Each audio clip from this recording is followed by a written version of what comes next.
Avez-vous saisi que la vision du plein dessein de Dieu à l'égard de son Fils, révélée dans vos cœurs au commencement, mais croissante en clarté et en plénitude, c'est le fondement de votre vocation?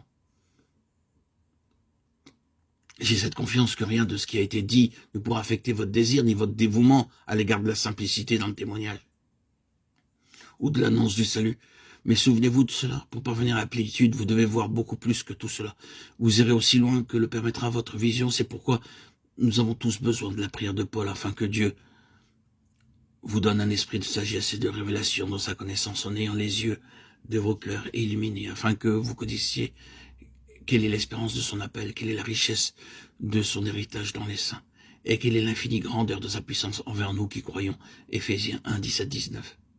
C'est cela la vision.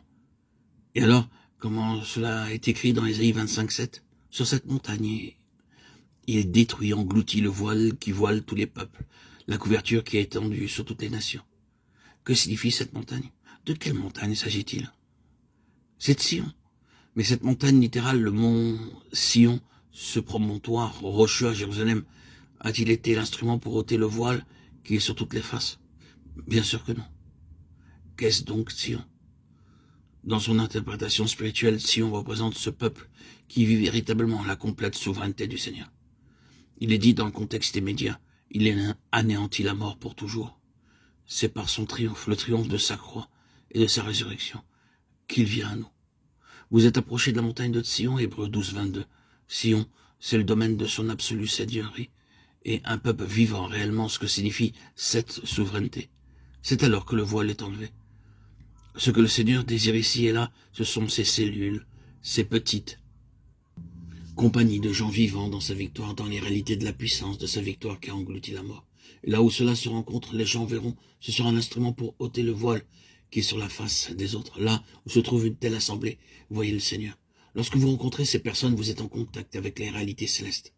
Ainsi donc, il nous est demandé que tout soit ajusté par rapport à la vision, et en ce qui nous concerne, l'unique préoccupation est celle-ci. Les gens voient-ils le Seigneur? Il ne s'agit pas pour nous de savoir s'ils ont entendu ce que nous avons pu dire, notre prédication, la doctrine ou les interprétations. Mais voient-ils le Seigneur? Sont-ils conscients de sa présence? Rencontrent-ils le Seigneur? Je ne vous demande pas de vous réunir à 2 ou 3 en certains endroits pour étudier certains aspects de la doctrine biblique. Mais je vous invite à demander au Seigneur qu'il vous constitue corporativement pour qu'il y ait un réel impact spirituel, afin que le Seigneur soit vu, qu'il puisse être trouvé et qu'il puisse être dit, le Seigneur est ici. Que cela soit une réalité là où nous sommes.